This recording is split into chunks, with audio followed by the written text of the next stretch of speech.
Ang inggiterong kapitbahay. Noong unang panahon, sa maliit na nayon ng Greymonta, may nakatirang matandang mag-asawa, si Richard at si Marie. Walang anak si Richard at si Marie. Pero mayroon silang isang kakatuwang munting aso na nagngangalang Romeo. Romeo! Halika na dito! Nakahanda ng pagkain mo! Gustong-gusto ni Romeo ang matandang mag-asawa at hindi siya umaalis sa kanilang tabi. Talagang nagdadala siya ng kasiyahan, hindi ba? Oh, tama ka nga. Isang araw, habang iniintindi ni Richard ang kanyang hardin kasama si Romeo, may napansin siyang kakaiba malapit sa kanila. May inaamoy at kinakalkal si Romeo sa isang parte ng hardin. Oh, ano yan, Romeo?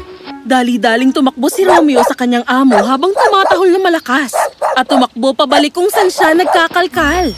Nagtaka naman si Richard kung anong problema, kaya sinundan niya ang aso habang daladala ang kanyang pala. Nagtatatalon at kumakahol si Romeo ng malakas hanggang sa lumabas rin si Marie dahil sa ingay. Nagtaka si Richard at nagsimulang maghukay. Hindi nagtagal, may tinamaan ng kanyang pala. Nako! Mukhang meron tayo natagpuan. Yumuko siya at kinuha ang isang malaking kahon. Nang buksan niya ito, nagulat na lang siya sa kanyang nakita sapagkat puno ng mga makikintab na piraso ng ginto ang kahon. Naku po! Nananaginip lang ba ako? Ewan ko lang sa'yo, pero ako'y hindi. Totoo talaga ito. Dinlan tayo ng kayamanan ng munting alaga natin. Mayaman na tayo. Tumahol at tumalon sa tuwa si Romeo. Sa sobrang bigat ng kahon, kinailangan pa ni Marie ng tulong para maipasok ito. Makalipas ng ilang araw, ibinigay kay Romeo ang lahat ng mga hilig kainin ng aso.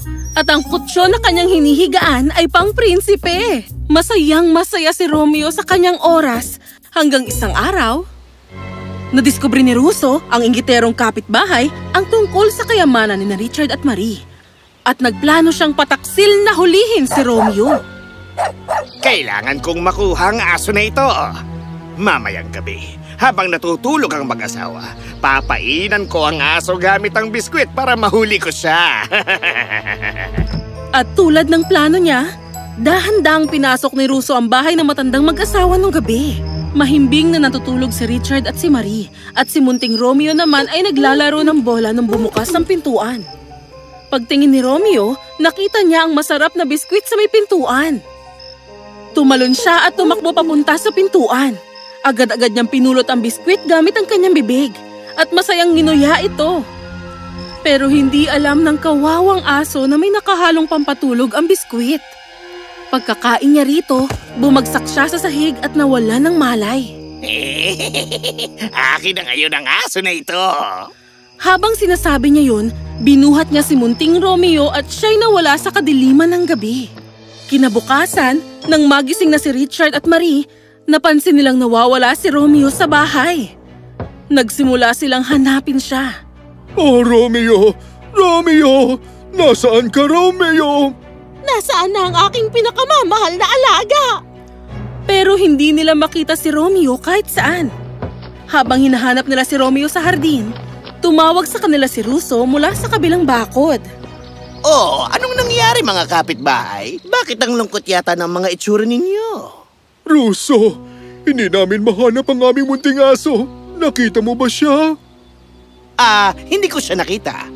Pero sigurado akong tumakbo lang siya palabas ng bahay, habol-habol ang paru-parong madalas kong makita niyang kalaro. Baka hindi pa siya masyadong nakakalayo, Richard. Tara na at hanapin na natin siya. Tama ka. Halika't hanapin na natin siya. Umalis na si Richard at Marie para hanapin si Romeo.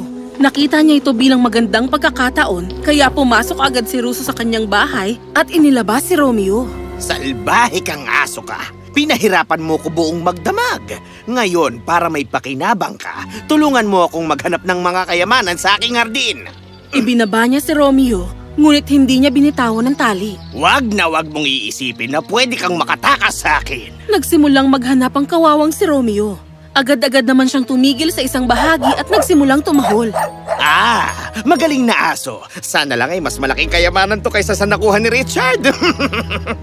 Habang sinasabi niya ito, nagsimula siyang maghukay at nakatagpo ng isang malaking kahon. Hinila niya ang kahon at binuksan. Tuwang-tuwa naman siya nang makita niyang puno ito ng gintong barya. Ikaw na munting aso ka. Espesyal ka nga talaga. Sige, palalayain na kita. Tinanggal niya sa tali ang aso at pinakawalan ito sa kabilang bakod. Tumakbo ka na sa loob ng bahay ninyo at pauwi na ang nanay at tatay mo. Tumakbo kaagad si Romeo papasok ng bahay. Kinuha naman ni Russo ang kanyang kahon ng ginto at pumasok sa bahay niya nang nakangiti. Nang makauwi ng malungkot at nalulumbay si Richard at Marie, tumakbo si Romeo at nagtatatahol papunta sa kanila. Oh, nandito ka lang pala. Nandito lang pala siya. Saan ka naman nagpunta, Romeo? Talagang labis kaming nag-aalala para sa'yo. Binuhat siya ni Marie at masayang pumasok ang matandang mag-asawa sa loob ng bahay. Pagdating ng hapon, pumunta ulit si Russo sa bahay ng mag-asawa, dala ang kanyang mga sakim na motibo. Masaya akong nahanap niyo na ang aso ninyo. Pero mukhang malungkot siya. Pwede ko ba siyang ilabas para maglakad? Oh, mukhang magandang idea yun. Romeo, gusto mo bang lumabas at maglakad? At dahil dito, lumapit si Romeo. At laking gulat naman ni Russo nang magsalita ito. Hindi ako sasama sa mamang ito kahit saan. Siya ay masamang tao. Gulat na gulat si Russo. Napaatras siya at tumingin kay Richard. Oh, anong problema, Russo? Bakit mukhang takot na takot ka, ha? Yung aso mo? Nakakapagsalita! Nakatingin si Richard at si Marie. Naaaliw. Dahil ang naririnig lang nila ay ang pagtahol ni Romeo. Wala silang naririnig na salita. Ano? Ano ba yung mga pinagsasasabi mo? Yung aso nyo, isang maligno, nagsalita! Kung ibig mong sabihin sa pagsasalita ay pagtahol, abay oo. Lahat ng aso tumatahol. Oh, tumahol si Romeo at tiningnan naman niya si Russo nang may pagtataka. Pangako, narinig ko talaga siyang magsalita. Umuwi ka na, Russo. Baka naman masama lang ang pakiramdam mo. Magpahinga ka muna at pag bumudi na ang pakiramdam mo, pwede na kayo lumabas ni Romeo at maglakad. Sumang-ayon naman si Russo at umuwi siya nang nagkakamot ng ulo. Kinaumagahan, bumalik na naman siya. Magandang araw, Richard at Marie. Pasensya na nga pala sa ikinilos ko kahapon. Nasa na nga pala ang muting aso? Ilalabas ko na siya para maglakad. Ah, sige. Mabuti at maganda na ang pakiramdam mo. Ah, Romeo! Halika na muna dito. Tumakbo papasok ng bahay si Romeo at tumigil sa tabi ni Richard. Oh, itong masamang tao na ito. Sana naman? Nang marinig ni Russo, bigla siyang nagulat. Ano? Anong nangyari sa'yo, Russo? Anong nangyari? Anong nangyari? Yung aso nyo, nagsalita na naman! Nalito at nagtinginan muli sina Richard at Marie. Kumahol naman si Romeo. Russo, kapitbahay, sa tingin ko mukhang kailangan mong magpatingin sa doktor. Paano nakakapagsalita ang isang hayop? Nagsalita lang siya! Pinagtutulungan nyo lang ako. Mahiwaga ang asong ito. Alam ko, ito ang responsable sa lahat ng yaman nyo. At ngayong alam ko nang nakakapagsalita rin ito. Saan nyo nakuha ang mahiwagang asong ito? Gusto kong sabihin nyo sa akin! Russo, isang munting aso lamang siya. Hindi siya isang mahiwagang hayop. At oo, tinulungan niya kaming makahanap ng kayamanan. Pero naswertihan lang kami. Hindi niya na ito nagawa ulit. At alam yan ng buong baryo natin. Ah, diyan kayo nagkakamali. Anong ibig mong sabihin? Ipapakita ko sa inyo. Pero, hindi nang mag-isa lang ako. Dadalhin ko ang punong nayon dito at ilalantad ko kayo sa kanya. Malalaman ng buong nayon ng pagiging masamang salamangkero nyo na gumagamit ng mahikasanayong ito. At kukunin ko ang mahiwaga ninyong aso para sa sarili ko. Magbabalik ako! Habang naglalakad siya palabas, nagulat at nagtinginan si Richard at Marie. Sa tingin nila'y nababaliw na ang kanilang kapitbahay. Pagdating ng hapon, bumalik na siya sa kanilang bahay, kasama ang punong nayon na si Shiro. Habang nakatayo sa beranda nila, sumigaw si Russo. Lumabas kayo mga masasamang salamangkero! Isama niyo na rin ang masama niyong aso. Nandito ako para ilantad kayo sa harap ni Ginoong Shiro. Sa lakas ng pagsigaw ni Russo, nagsipuntahan na rin ang iba pang mga taga-nayon at lumabas na rin sina Richard at Marie sa bahay nila. Ayan na sila, ang mga masasamang salamangkero. Gumagamit sila ng mahikasanayon natin, mga Ginoo. Dapat paalisin na natin sila ngayon din! Ginoong Shiro, sa aking palagay lamang ay nababaliw na ata si Russo. Kailangan natin siyang ipatigin sa doktor. Tigilan mo ko! Ilalantad ko na kayong dalawa ngayon! Russo, siguraduhin mo lang na may patunay ang mga binibintang mo sa kanila. Ilang taong ko nang kilala sina Richard at Marie. At sila ang mga pinakadesenteng tao sa buong nayon natin. Nagpapanggap lamang sila ng mga desenteng tao, Ginoo. At oo, mayroon akong matibay na patunay. Lumingon siya kay Romeo habang sinasabi ang mga ito. Magsalita ka, ngayon din! Hinahamon kita! Anong gusto mong sabihin ko? Kita nyo? Ayan na! May iba pa ba akong kailangan patunayan sa inyo? Tiningnan lang siya na Ginoong Shiro ng may pagkalito. Nagpalitan rin ng malitong tingin ang mga taga-nayon sa isa't isa. Ano bang mga pinagsasasabi mo, Russo? Yung aso! Ang tinutukoy ko ay yung nagsasalitang yan! Narinig nyo naman siyang nagsasalita. Hindi nyo ba narinig? Pagkahul lang naman ang narinig ko. Anong sabi mo? Paano naging posible yon? Nagngangalit na humarap si Russo sa mga taga-nayon. Narinig nyo namang magsalita yung aso, hindi ba? Ang narinig ko lang ay kumahol siya. Oo nga, ako nga rin. Sa tingin ko, tama si Richard. Mukhang nababaliw na nga itong si Russo.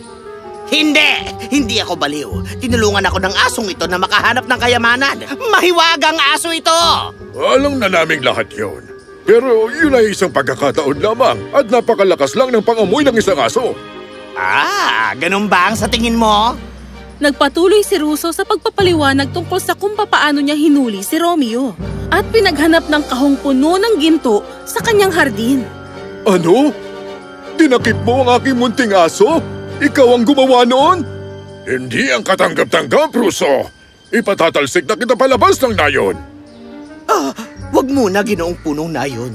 Kasi, ang punto dito ay hindi ang pagdakip sa munting maligno kundi ang pagtulong nito sa aking makahanap ng isa pang kayamanan. Kasi, mahiwagang nilalang ang asong ito. Makakahanap siya ng walang hanggang kayamanan. Patunayan mo! Ipakita mo sa amin ngayon ang ginto! Oo, ipapakita ko! Habang nagsasalita siya, inilapag niya ang kanyang supot at kinuha ang kahon na natagpuan niya sa kanyang hardin. Manood kayong lahat ng maigi dahil ipapakita ko na sa inyo ang kahon na puno ng gintong barya. Pagkasabi nito, binuksan niya ang kahon at sa buong gulat at pagkakilabot, puro buhangin lang ang laman ng kahon. Ano? Imposibleng mangyari ito! Tama na! Bukod sa sinayang mo lang ang oras naming lahat, iniligay mo rin sa pahamak ang reputasyon ni na Richard at Marie. At dagdag pa rito, nagawa mo pang dakipin ang kanilang munting aso? Idinideklara ko nang ikaw ay pinagbabawal na sa Grey Monta at hindi ka na maaaring bumalik pa rito kailanman. Pero...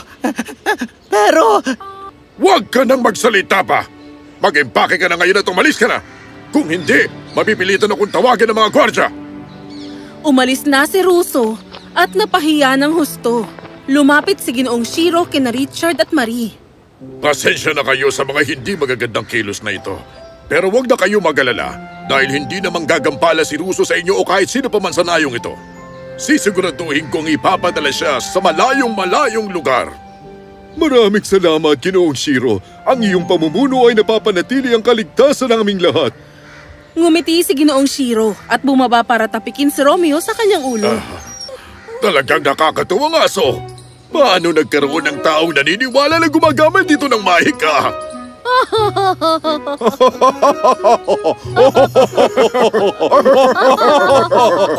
Pinaalis si Russo sa nayon at si Romeo naman ay masayang namuhay kasama si Richard at Marie. At siniguro niyang walang pahamak na darating sa kanila. At ang matandang mag-asawa, hindi na nila nalaman na ang kanilang aso ay natatangi.